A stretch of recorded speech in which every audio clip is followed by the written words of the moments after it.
Hello, everybody. This is StageCraft. My name is Alex. And my name is Don. And we are joined this week by... Doug Kallmeyer.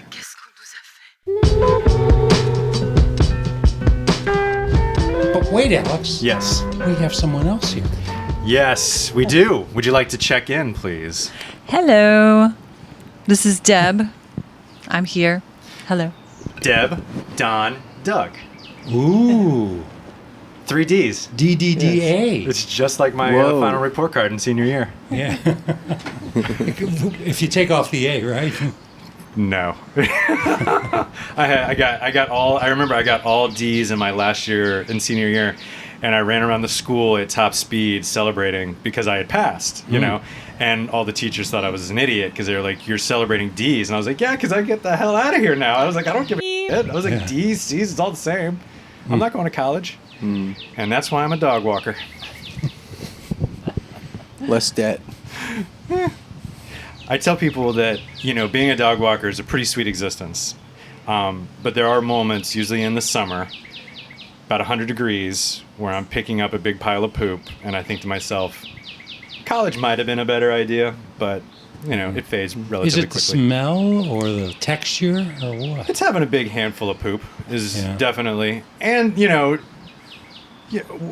getting paid fairly minimally for it, you know. Or going down to pick it up and realizing that you don't have a bag. That happens. That does happen. I usually just leave it. Yeah. But sometimes, and I've done this, is you improvise, and sometimes I will take like a political sign, fold it in half, scoop it, and throw it in the trash. Good idea, especially these days. Yeah. For sure. I have used, in the past, big leaves, you know, huge leaves from... It may touch my hand, though, and that is just too much for me to handle. Yeah. Once it touches my hand, then we're in an emergency situation. Right. You don't put that hand in your pocket. I don't want to say how I clean it off, but, you know, it involves several different methods. Doug, take us out of this room. You're making me think of touching the microphones at venues that are ancient. Oh, my God. Same amount of bacteria and biological disaster. But Have you ever gotten any creep and crud from using a microphone in a venue? I have photos of various atrocities. Yeah, because some of those mics are really kind of... They are nasty. It is bad. I've been begging venues that I work at for funding for some cleaning supplies for those. But I know there's one guy who runs an open mic who has throwaway windscreens. Yes, that's an interesting thing. Not the best look, but definitely better. I now, especially since things were shut down for a while due to disasters, whenever someone comes in any of the venues I work at, I always ask them, okay, are you using house microphones or your own microphone? And if they say house microphones, I go into my whole tirade of, well, that's a biological disaster. Are you trying to get sick, or are you trying to spread sickness? Or, you know, do you know what's on these microphones? Do you know where this was last night? Would you like me to tell you? Do you really want to know? I am going to show you a picture of the 5 most recent people who have used this microphone, and you can make your judgment call on that. And 4 of them were dog walkers. There you go. I do wash my hands after every walk. I do. Yeah. Oh, you have to. Yeah. But, you know, you touched on a subject, singers who don't have their own microphones. Yes. It just doesn't make sense to me. It's almost like a guitarist who comes into a club and says, can I just use one of the house guitars? Yeah, definitely. If you can afford to do shows these days, you can afford a $100 microphone to save your health. Yep. And one of my favorite questions when they say, no, we're using house mics, I say, food, chunk, or lipstick? Which would you like on your microphone today? And there inevitably will be both. Yeah. So, you know, good times. And then there's those screens. We have the one place I work at got the the wind screens, not the throwaways, the foam ones. Yeah. and they are a testament to how much nasty stuff can happen in one night. It's those unbelievable. things collect like mad. Yeah, and you go to take them off, and you're trying to take them off, and you're like, this is so wet. Oh, it's moist. Ugh, Yeah. gross. And people put their mouths right up to them. Oh, yeah, yep. You have to these days, you know. I mean, things are kind of designed that way. Things are allowed out there. Mm-hmm. And so, you know, the best way to defeat it is to get on the mic. Hello, this is Puppet Dupree. I'm here to let you know that we are listening to an episode of StageCraft. Tonight's special guest is Doug Kallmeyer. His band, Requiem, has some shows coming up. There's a show June 11th at the Crown in Baltimore, Maryland, and July 21st at Y-Zone in Washington, D.C. You're listening to StageCraft on WERALP 96.7 FM. Of course, a lot of singers don't understand that when you get up close and you grab it right by the ball, Yeah.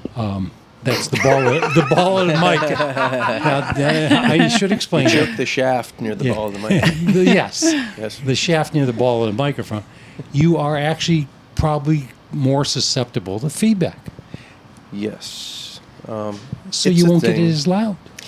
Yeah, I mean, it just depends. You know, rappers, that's the whole thing. That is a valid argument for a more purist tonal point, but I also believe that you know, for that type of music, these folks absolutely know what's happening when they do that, so it's more of to get more of a distorted kind of gnarly sound that's like real heavy in the mid-range, and yeah.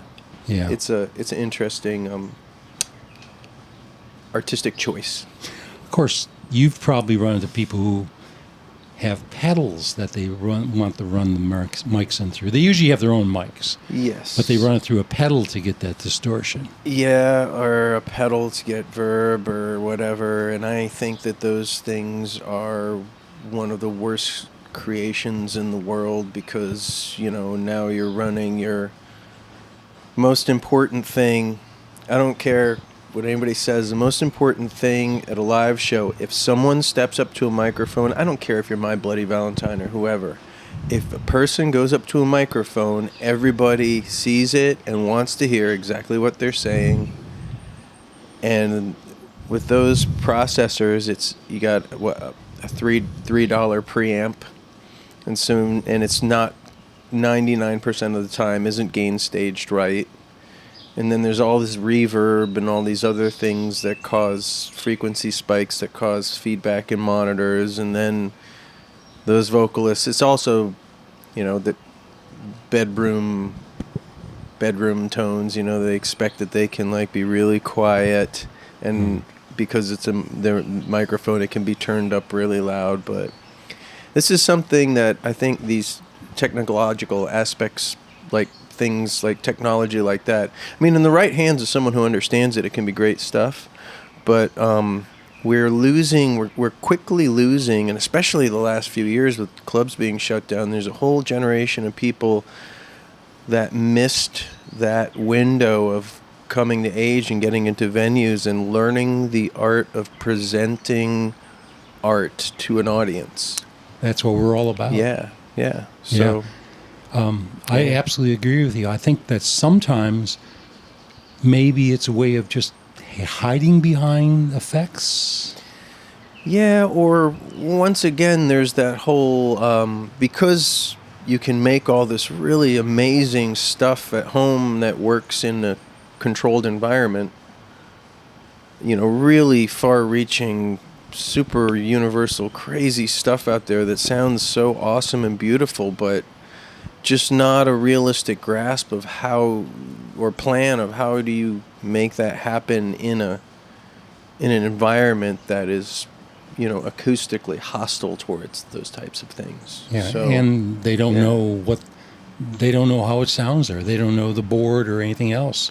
Yeah, or just, I mean, and it also just comes down to realistically understanding holistically especially in band situations, well, if the drummer's going to smack the crap out of their cymbals relentlessly, well, that's going to take up a huge amount of sonic space for that, beautiful vocal or not. Once again, if people step up to microphones, everybody wants to hear it. It's just the nature of the psychology of it. So I think what kept me getting hired for many years was if the vocals are too loud to me, just too damn loud, it's about right.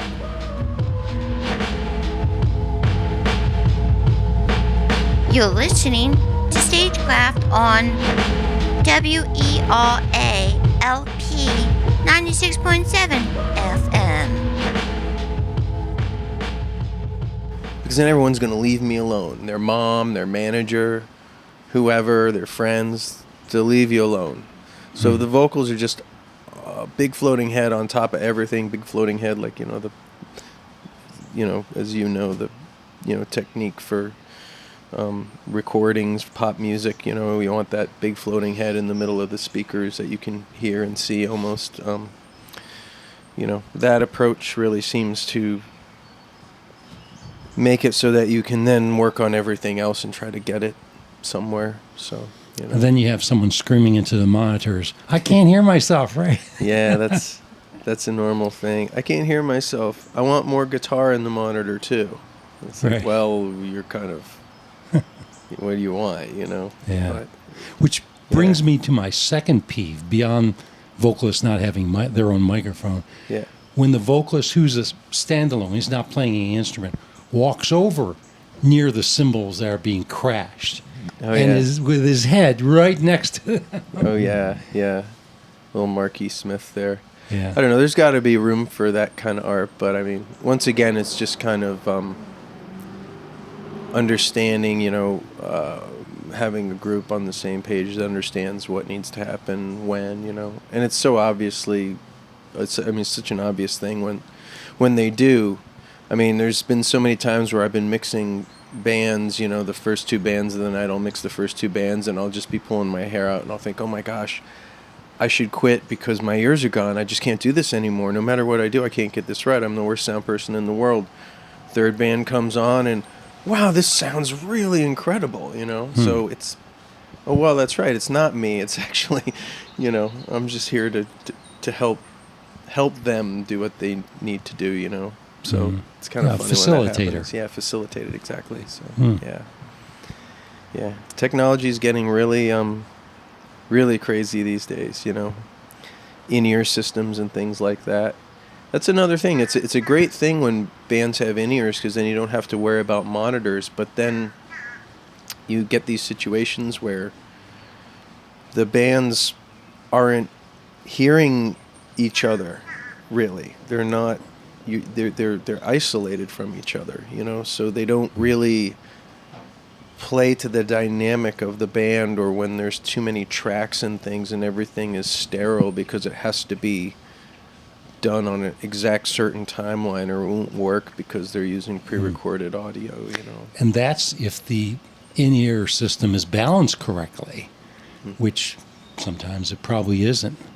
Yeah. I can't imagine doing front of house and doing the monitoring for in-ear system at the same time. That's hard. Yeah. That's common these days, though. Really? Yeah, it's common. I tell you, it's interesting, and even in the small venues I've been working in, because I kind of made a decision to only work in independently owned venues, at least for now. A lot of people come in and they, Comet Ping Pong. It's 150 person room, and they come in expecting you to have all these specialty adapters or cables, or and to do these tailored in-ear mixes for them and things like that. They're all bringing, they all want DIs for tracks and all this complications, which I think is, you can do all that, but, you have to really have your dookie together and have a spend the money and have a rack with a split and have your your own mixer for all your stuff ready to go so that it's consistent for you every night. What I don't understand is people that want in-ear mixes but then they don't bring anything. They don't bring microphones. They don't on the professional level, all the bands I toured with when I was doing stadium tours and stuff, we would bring a rack with full in-ear system rig, all the same microphones, all the same cables, everything the same every night so that it could actually be consistent from place to place. And that's the whole point of it. That gets rid of all the work. But if you're starting from zero every day, boy, I wouldn't even want to do it. That'd be a total headache. It would take a lot of time, I imagine. Yeah. But I know there are groups that think, well, you've made it if you have an in-ear system. It's all just one part of the whole puzzle. It's just a bunch more stuff to break down too, though. But I'm guilty. My current band is doing this really interesting self-contained situation where it's instrumental band, so it's a little easier for us. But we're actually running. It's crazy. Our drummer has a audio interface. We run 6 channels of drums into that interface, and he does all these. He's an Ableton Live artist, and he does all this stuff in real time, effects on his drums that he manipulates and controls. It's really wild stuff. His name's Andrew Toy. He's also been featured by Ableton. This One Thing, I guess, is the I've recorded Andrew. He's a good drummer. Amazing, and so he does that, and then he runs a light pipe from his rig. I have this little tiny Universal Audio Apollo X4. So I take 8 channels from him, 6 drums and stereo effects. I have this guitar player named Tristan Welsh. He runs a stereo guitar direct into the interface. I run my bass into a channel, and then we have a microphone channel. And within that environment, I completely mix everything. I have Ableton running, but I mix within the Universal Audio environment, which allows me to use all these heavy-duty plugins with little to no latency, like a millisecond and a half. So I'm using like Neve preamps, like all this super high-quality stuff that you find in high-quality digital consoles now. And I double that, and I also run it into Ableton Live on a computer, so I can live dub mix it and add effects and stuff like that on the fly. And I run 2 in-ear mixes, and we'll go into, and we practice, and we record the practices to make sure that it's, the quality of everything, it's, sounds like a CD mix, pretty much, more or less. And then, we'll go into a place, and when we go into a place to play, I'll go, hey, nice to meet you. Yeah, I'm the sound engineer, Doug, right? They don't know I'm playing. And so I'll go, and I'll be, we're 2 inputs to your PA. I'll plug in the outputs from the little X4. Everybody will sound check everything for me, and I usually go in and basically end up turning off almost everything they have turned on. I'll tune the system really quick, just simple EQ. And we'll sound check, and then after this, we're just about done sound checking, I'll go, okay, now I have to go play now. So, you take it from here. This is our bass line, and then you do whatever you need to do to make it better, Yeah, so they're just basically controlling a stereo mix, right? Yeah, basically, yeah. And once again, with all that processing capability, it allows us to have this svelte, small, uber small rig. I mean, it fits in a backpack, and we run 2 in-ear mixes out of that, too. The same thing. So it's just wild. Although our in-ear mixes, we just... so far, we really don't do anything special. We'll just run the same mix that goes out to left, right, to the house. Yeah. And we have a small system on stage with a sub and a couple speakers, so it sounds like not just a drummer and then everything else coming out of the PA. You hear everything, bass, synth, guitar, vocal, if there's vocal in the tune. So you carry your own PA with you? Yeah, but it's just a really small QSC subwoofer and a couple of QSC cabinets on stands, so The It's K2s? not. We do have a set of CP8s? those. Yeah, I have a pair of CP8s as well if we need monitors. And it's really less. It's less than an SVT and 2 Marshall half stacks, which is why my back's gone now, for years and years. And so but then again, that's what you can do, and those are the possibilities. On that system, we also run MIDI, which controls lights. We have time code that goes. We have a person that does visuals, projections, Monica Stroik, amazing visual artist, and. It's she gets time code and she takes audio feeds into her video system for video that reacts to sound. So this is something you can do. It's all there, but then again, I toured for 35 years doing audio, so it's a little different for me than your normal person. But for anybody listening to this can all be gotten pretty easy. I mean, we're throwing around a lot of terms, but it's really just a basic PA system with a monitor system that goes into the in-ears. Yeah, exactly. It's not that bad, and it's not. I mean, it's not cheap, but it's not hyper crazy money either. So 20 grand worth of gear used to not. That used to be not even a tape machine back in the day, Now you can have this whole touring rig, and be self-contained and make it really easy. And that rig I was talking about, if we wanted to, we could do 3 stereo outs, so we could have drums, guitar and bass and synths, or, a vocal, or however they want it, however the house would want to see it, So it's pretty flexible stuff. Yeah. And that's for the group's called Requiem, and we have a record coming out on a local label, Mutineer Records. You guys know Mutineer? It's Mark Ryder. He works at Furnace Pressing. Yeah, it sounds familiar. Yeah.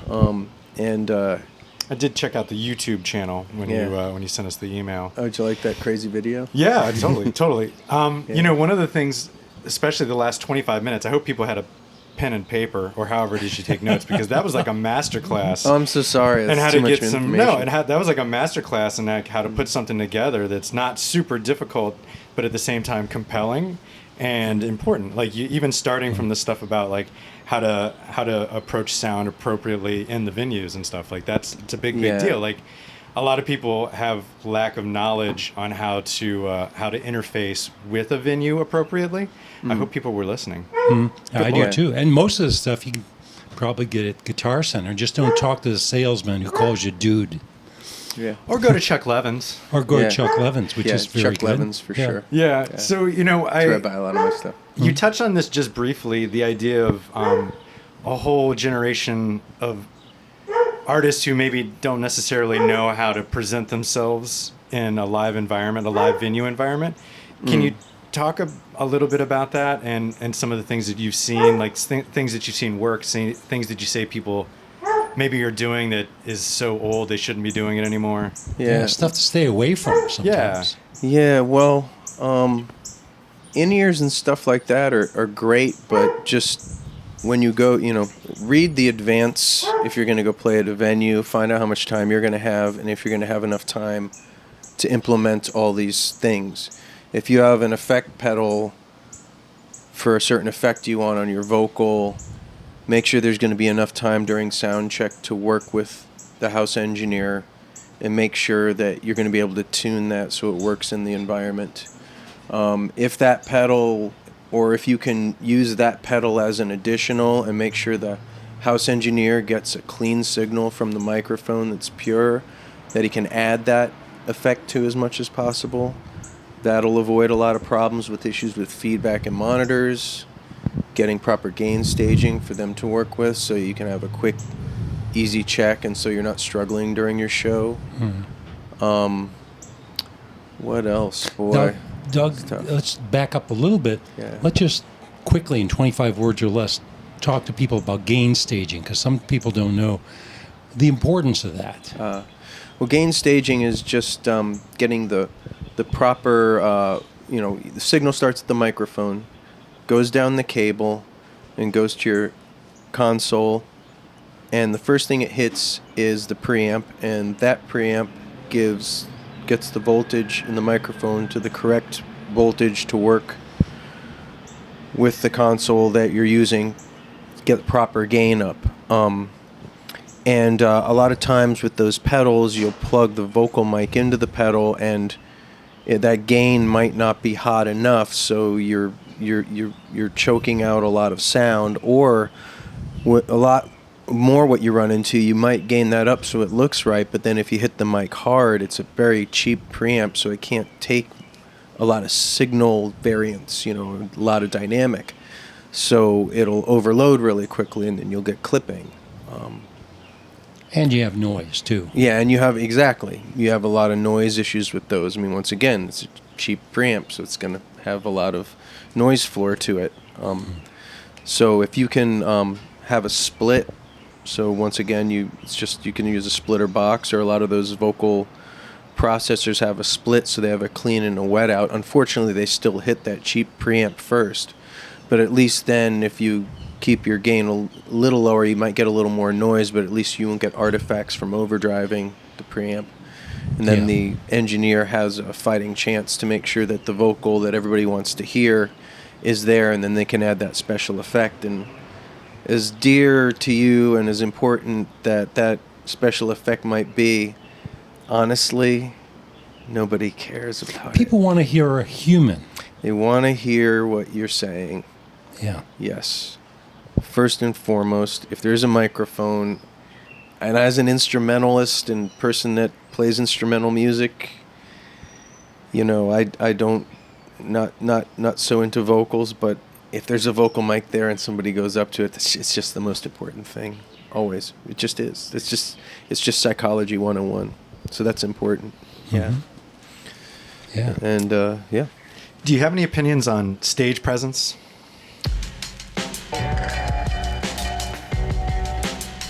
Hello, this is Puppet Dupuis. I'm here to let you know that we're listening to an episode of StageCraft. Tonight's special guest is Doug Kallmeyer. His band, Requiem, has some shows coming up.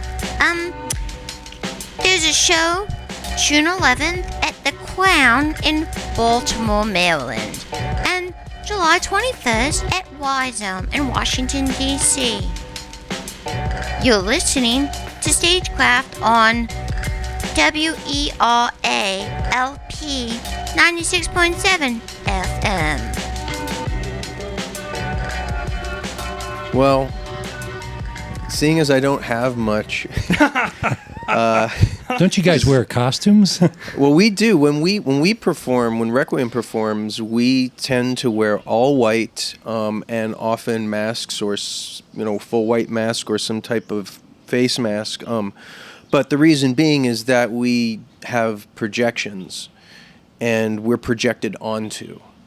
So we almost blend into the background, but that in itself is an interesting kind of presence, because it's almost an optical illusion sometimes of what's going on stage. And we like to do that to also kind of break down a bit of the barrier between, artist and ego and the audience. We're more into trying to get everybody to experience something in the same room, and not necessarily, although, a lot of people love to take videos of the projections and stuff. I just love shows where people I don't have phones in my face, and people are just blown away and just enjoying the... It's almost like a theory of obscurity type vibe. Yeah, but I could see that becoming more popular, though, because just as the normal human reaction to everything being so publicly online, everybody having to curate a persona the last bunch of years, especially in the youth. I have a bunch of nieces and nephews that are a little bit younger, and it's interesting how much they avoid the internet. Mm-hmm. They just try to avoid it as much as they can. What is it? Privacy is currency, and it's definitely something that I wish I had not taken for granted. But the cat's out of the bag. Pandora, the stuff is out of Pandora's box or whatever. You can't get it back in. There's huge cultural shifts going on, you know. Things that used to be accepted humor are no longer acceptable because, you know, Yeah. it does, you know, somebody's always the butt of the joke, and people have kind of, you know, had it with a lot of jokes, so, you know, which is Yeah. good and bad, you know. Yeah, there's I saw an interesting thing with Bill Burr, who, you know, very acerbic comedian, extremely acerbic. That's Bill Burr, not Bill Barr. Not Bill Barr. He's a comedian of a different kind. Yes.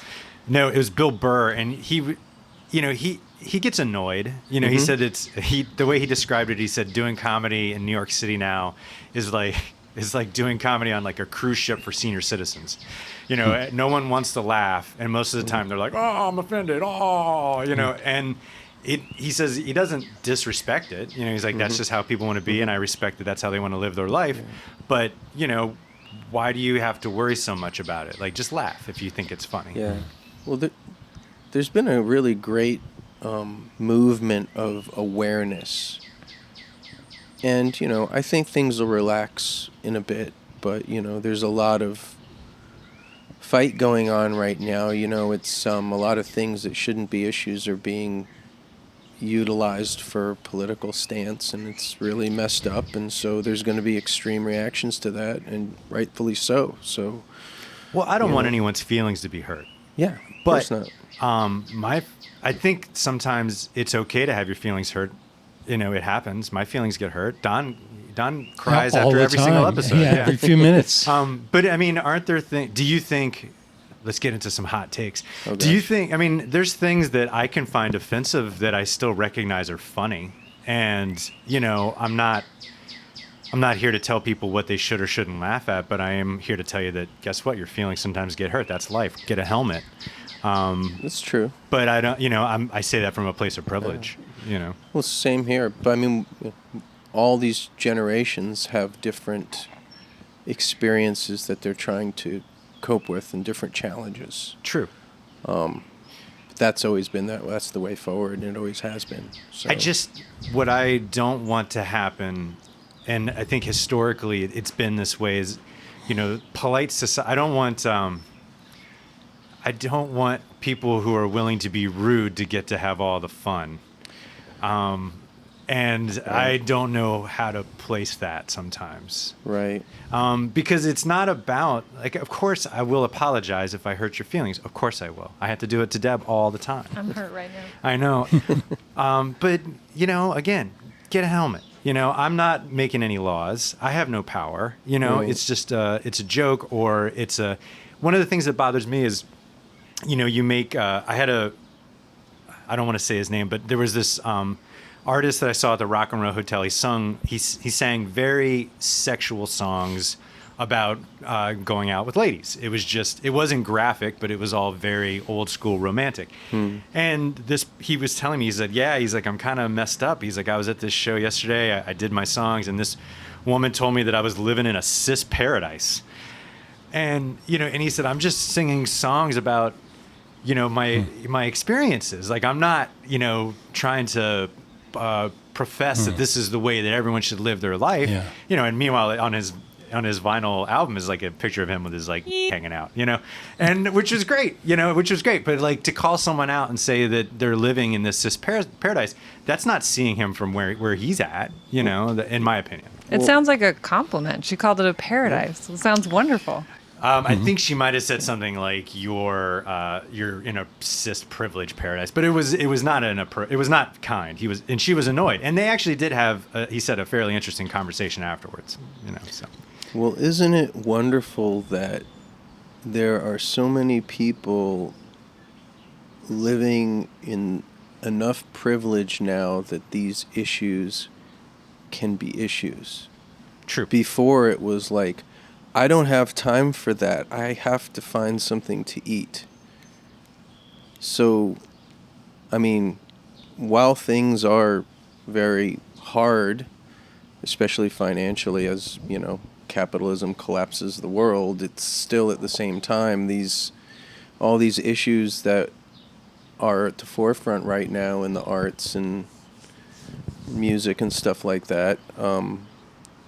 you know, they're not gonna be issues unless there's enough time to have enough privilege to think and consider them. Right. We won't really be So- worried about this if we're worried about, You know, like you said, it's getting raining something to fire eat. or Raining whatever. fire. Or you know, the nuclear holocaust is upon us. Yeah, Yeah. or you know, we're not. Our country isn't being, you know, You know, bombed proxy by, war. you know, Russia or whatever. Yeah. whatever. What an 8 minutes that's going to be, though, when the bomb is coming. We're going to have a lot of fun, right? You're listening to StageCraft on WERALP 96.7 FM. Yeah. I don't know. We're going to have a blast. Yeah. We're going to have a blast. No, I Wait, think hold on. we should take a cue from, Oh, sorry. That's the wrong one. Sorry. I was There's going I for love the it bomb though. one. what was that, feedback? It was the feedback one. Oh, Why would you want a feedback I sound? don't know. Is that 1.6K But or that something? brings us to, I mean, we should take our cue from a group of senior citizens. When issues like that, you know, people are being rude and, oh, this offends me. You know, one person farts and it distracts everybody.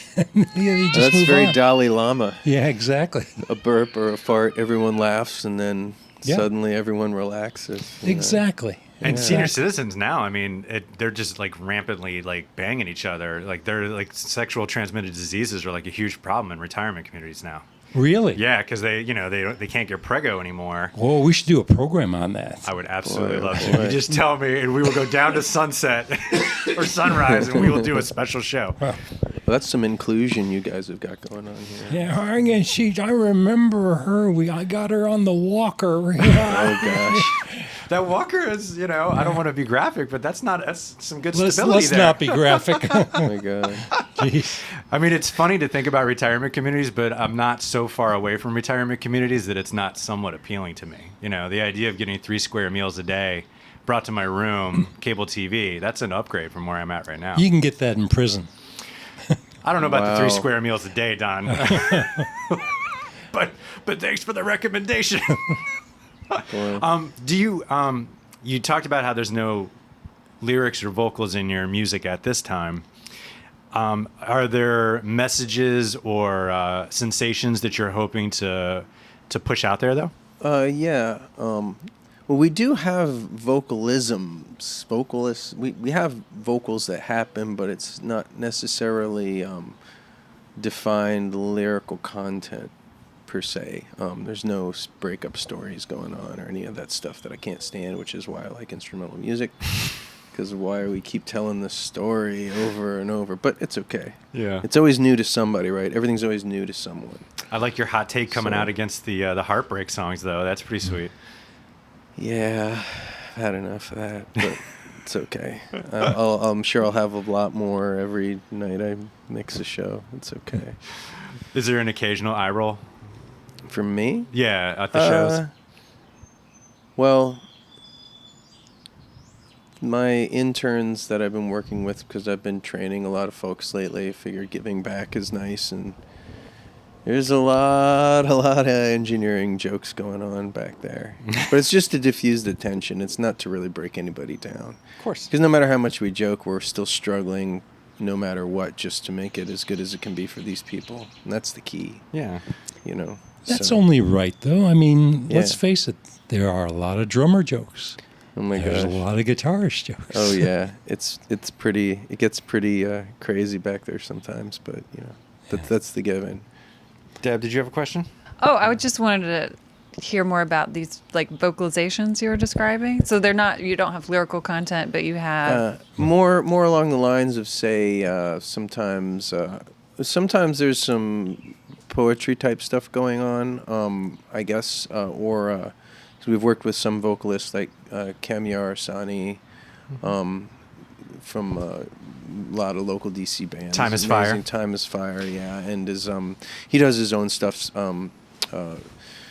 with lots of people. He's doing shows everywhere actually, but he's joined us and done poetry and stuff like that from whatever his religious studies and things are that he gets into. Is pretty intense stuff. I'm so glad you brought him up. I'm glad I got to throw in Time is Fire. So I don't do a lot of research for the shows for the people who are coming on that I'm somewhat familiar with, but I sometimes will reach out to shared associates. Reached out to Jim Thompson. Oh yeah. And I said, hey, I'm going to interview Doug today. Just wanted to know if you had a story or if you wanted to say something about Doug. And I will read this. Jim is in Time is Fire with Kallmeyer. He says, I love Doug Kallmeyer. He's a symphony of color. A musical person lives it. Symphony as in many voices from one person. Oh, that's interesting. Super That's nice. very compliment. kind of him. Yeah. I remember, like, years before I even knew him, I remember going to the old 930 Club to see one of the bands he was in. What was that? The Alternatives. Alternatives, yeah. Yeah, and that was mind-blowing. And then, over the years mixing, oh gosh, what was that Latin American band he was in? He played bongos in this band, huge band, Biorhythmo. Yeah. And he was in that band, and then, like, when I was playing some music with Brendan Canty, they shared a studio, and I would go see him there, and then, yeah, he's amazing. What a supporter of music that guy is. Just world music, I guess, for lack of a better term, but, I mean, he's responsible more or less for M. Du Mokhtar. Yeah, he introduced him to the United States. He was the very first bridge into the United States. Yeah, he tour managed them. And he was doing Multiflora Productions, which was the pipeline of a lot of really good world music into D.C. Yeah, and one of the only people doing it at the time. Yeah.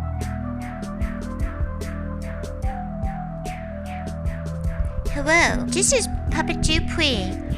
I'm here to let you know that we're listening to an episode of StageCraft. Tonight's special guest is Doug Kallmeyer. His band, Requiem, has some shows coming up.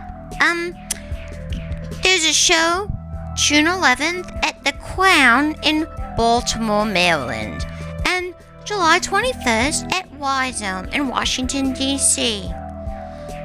You're listening to StageCraft on WERALP 96.7 FM. That Ethiopian connection. I spent over a decade serving the Ethiopian musical community here in D.C. Sheikh Amala Diabate. Yeah. And a lot of guys who are gone now, because their visas ran out, so they had to go back. But, that was a really wild time for me, like, there's this place called Bravo Bravo that they used to have this Ethiopian night. It's off near K Street. And, I'd be the only white guy and be like 500 Ethiopians just getting down. And it was just so awesome to get to experience that stuff, and yeah, those pretty fun, wild times with them and the Persian music community. And didn't he book for Bossa Bistro for a while? He did for Tropicalia and Bossa Bistro. Yeah, and he was definitely a big pipeline into that stuff too. Yeah. Good stuff. Yeah, good stuff. Amazing guy. Yeah. And if you want to check out his interview on StageCraft, it's available on our Mixcloud page. Well, there you go. It's a good one too. Yeah, I like that one. Yeah. As well as Doug's original interview, which was 6 years ago. Yeah. Really? Long time. 6 years. Don, we're coming up on our 7th. January will be our 7th year doing this show. Oh my God! And we Congratulations, still guys. haven't It's figured it out. You're figuring it out. Yeah. We're figuring it out as we go.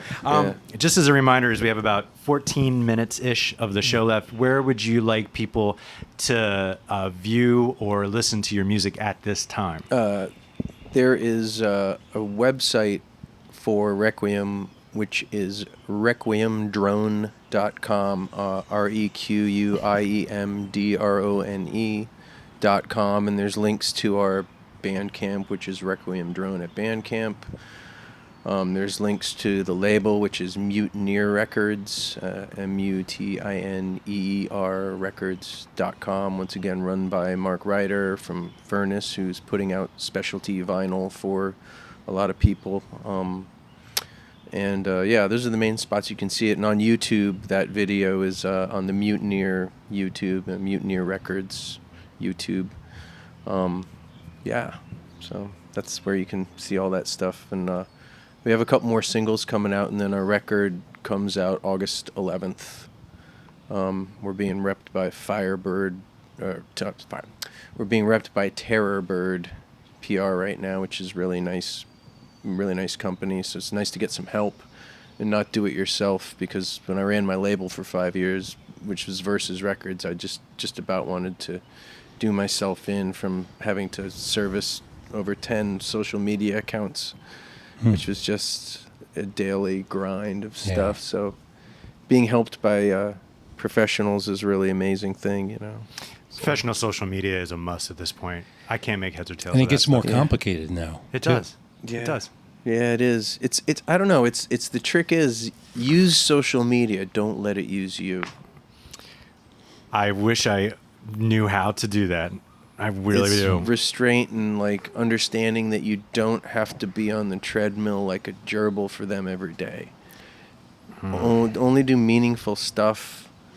You know, they want to see, I guess certain platforms want to see a certain amount of info. But I mean, I guess the thing is, a lot of those platforms, they've already kind of run their course, you know, like Facebook's a great way to keep in touch with people, but it's, you know, more than ever, it's just really not a place to try to promote your stuff so much, you know, let people know shows are going on. But I mean, nobody invites anybody to anything anymore, you know. I do, but everyone accepts. So I run it not for StageCraft, but for this other client of mine. Yeah. And the amount of response is just absolute garbage. Right. And you can't get anyone to participate. It seems like if you want actual real participation relatively quickly, you go to like Substacks or Locals are two new social media platforms ish. And that seems to be good. YouTube also is a pretty good, like if you do live YouTube videos, but it takes a while to build that audience. Like you have to be doing it the same time every week for like 3 years, you know, to get something big going. I got to tell you something that I hate to admit, because we stuck our toes in the water with it just to try it. But I mean, TikTok there's a lot of people on there. Oh my gosh.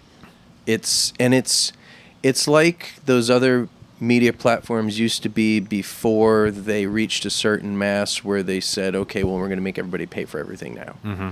I'm sure it'll get there, but right now the reach is crazy.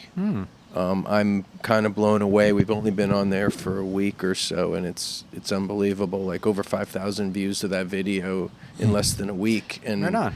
And you know, and looking at the analytics and stuff, like they're real views, you know, and you know, tons of people following us and stuff like that. And but like you said, hopefully it's meaningful in one way or another. Yeah, I think the thing is for musicians now, I mean, sure, there's going to be some lucky people who may hit pay dirt really quick, but it's all and arts in general. It needs to be long game. You know, we're putting this record out in August, and we're spending a lot of money on Terrorbird, the PR company, and they're great, and they're going to get press and stuff like that. But I know that I'm really going to see the results a year from now, more than a year from now. So thinking long term for stuff is, I think, pretty key when it comes to, you know, artist development and stuff like that. See, when you're in a retirement home, you'll have little old ladies coming up to you. Doug, check out the video I made on TikTok. Yeah. Look at that, honey. Come over to my room and we could munch on some Nabisco wafers together. Oh, I would love a banana pudding with some of those vanilla wafers. Oh, banana pudding. I'm hoping to disappear into the woods of Vermont and just live my days out there. Personally, that's my really. Are you? Do you like being kind of alone at times? Oh my God, I love it. I'm terrible about it, actually. I prefer a bit of isolation, honestly, but I've been privileged though to like tour all over the world and to be surrounded by 20,000-30,000 people sometimes in a night. So, you know, I got my fill, but I still want to tour. You know, that's our whole thing. I want to go out and play shows. Big reason of that is, just be honest, if I'm going to be this poor, you know, doing sound used to be a way to kind of make a living, but if I'm going to be this poor, I might as well just make some art. The pay rates and everything with inflation, it's not sustainable for anybody. And that's something I should touch on real quick while we have a minute is, you know, especially now with the level of technology and all the stuff I talked about earlier in the show.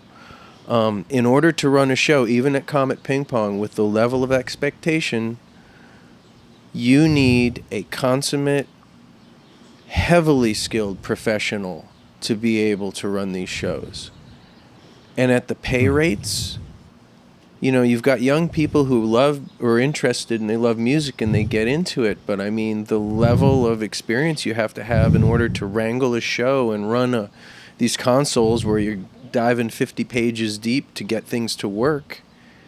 It's a serious, I mean, we should be getting paid what plumbers get paid, you know, but, you know, it's just that the system is, all the money's been sucked out of the system. I've been watching it since, you know, I started touring in the late 80s, you know, when major label stuff was still around. Major labels, you know, they took a lot, but at least you could get the money to make things happen and pay your crews and stuff.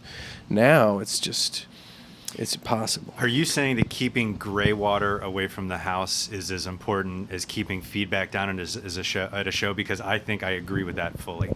I'm just as irritated about gray water as I am. Gray water? It's like it's like wastewater, but not poop water. Right. Like on the tour bus, you got the gray water tank. Yeah. Yeah. Sure. So yeah, I agree with you fully. Most of the venues that aren't quite venues, you know, like Comet does it right, and they have for a while. They really do. David Combs, he's really, you know, Rediscover Fire Booking. That's his little agency, and he does stuff over at Black Cat too. He's a powerhouse. But he works really hard. You have to know the system and really get used to it. Because I know there are a lot of people that they can make beats at home and they want to jump right into doing sound. It's...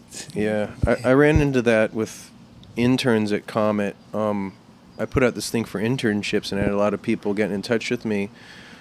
Well, what do you pay your interns? And I'm like, well, I can teach you privately for $85 an hour, or you could come in and learn, and when you're ready, I'll give you shifts. And that place's pay rate was better than what I got offered hourly from Live Nation to work at Fillmore. And that's when I decided I'm not even going to work at these Live Nation, screw all these other venues. You know, I'm just going to go with independently owned venues, you know. Because even then, if I'm getting a lower pay rate, at least I know I'm doing it because everyone here is here to love it, and it's not just industry. I mean, that's worth repeating. If you are gonna pay bad, then I want something else out of it. I want to, I want to feel like it's feeding my soul.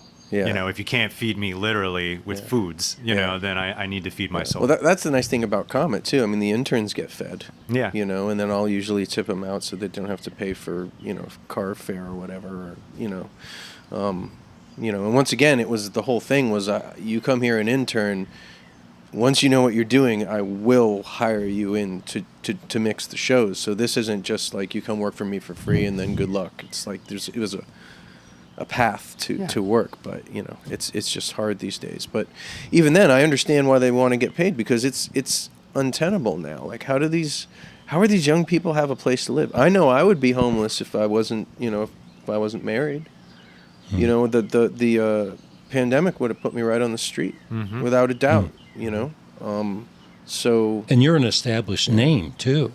I guess, I don't know. Well, I mean, people know that you have work. You're experienced. Let me put it that way. It's a often used word. Yeah, it's great, but you know, all this experience isn't.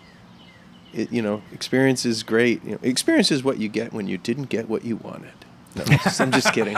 We'll quote, but it's a good quote. It works, but you know, it's a good way to look at things and when you're doing shows and stuff. But Deb, why don't you take us home? What do you got for us? Oh, last question? Last question. Well, you're definitely a name. You've been on StageCraft twice, so obviously. Very lucky. Get ready for the StageCraft bump. Yep. But yeah, it sounds like maybe you have some advice for like young, aspiring sound engineers. What's your best advice? My best advice would be demand a living wage. Maybe join a union. Maybe create a union or a group so that you can demand a living wage, because it is highly skilled labor once you put in your 10,000 hours. This is WERA 96.7 FM, and we're talking to Doug Kallmeyer. Do you want to do one? This is WERA FM, and we're talking with Doug Kallmeyer. Deb, you want to do one? This is WERA 96.7 Arlington Community Radio. You're listening to StageCraft. We're here today with Doug Kallmeyer. Did I say that right? Doug, now you do one. Hey, this is Doug Kallmeyer from Requiem. Sure, that's fine. Hey, this is Doug Kallmeyer from Requiem, and I'm here on StageCraft today with Alex Vidal. Hello, this is Puppet Dupuis. I'm here to let you know that we're listening to an episode of StageCraft. Tonight's special guest is Doug Kallmeyer. His band, Requiem, has some shows coming up. There's a show June 11th at the Crown in Baltimore, Maryland, and July 21st at Y Zone in Washington, D.C.